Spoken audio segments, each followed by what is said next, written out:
ব্যক্তিগত বিমানে দেশ ছেড়ে পালিয়েছেন প্রেসিডেন্ট আসাদ। বিদ্রোহীরা বলছে সিরিয়া এখন মুক্ত। সিরিয়ার স্বৈরশাসক প্রেসিডেন্ট বাশার আল আসাদ দেশ ছেড়ে পালিয়েছেন এবং সিরিয়া এখন মুক্ত বলে ঘোষণা করেছে দেশটির বিদ্রোহীরা। এর আগে বার্তা সংস্থা রয়টার্স সিরিয়ার দুইজন সিনিয়র কর্মকর্তাকে উদ্ধৃত করে জানিয়েছে, প্রেসিডেন্ট আসাদ অজানা গন্তব্যের উদ্দেশ্যে রাজধানী দামেস্কো ছেড়ে গেছেন। বিদ্রোহী গোষ্ঠী হায়াত তাহরির আল শাম নামের একটি ইসলামিক সশস্ত্র সংগঠন বা গোষ্ঠী তারা এই অভিযানের নেতৃত্বে আছে এমন টেলিগ্রাম হ্যান্ডেলে বলছে। এর মাধ্যমে একটি অন্ধকার যুগের অবসান ঘটেছে এবং নতুন যুগের সূচনা ঘটতে যাচ্ছে।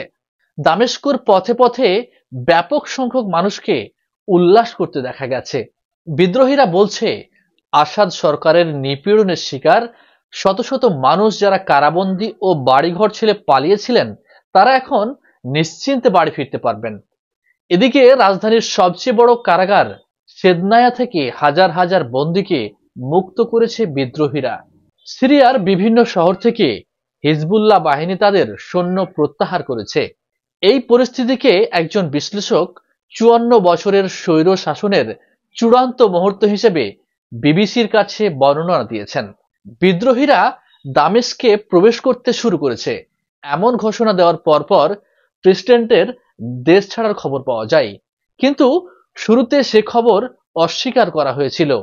তিনি চলে যাওয়ার পর বিমানবন্দর থেকে সরকারি বাহিনী সরিয়ে নেওয়া হয়েছে।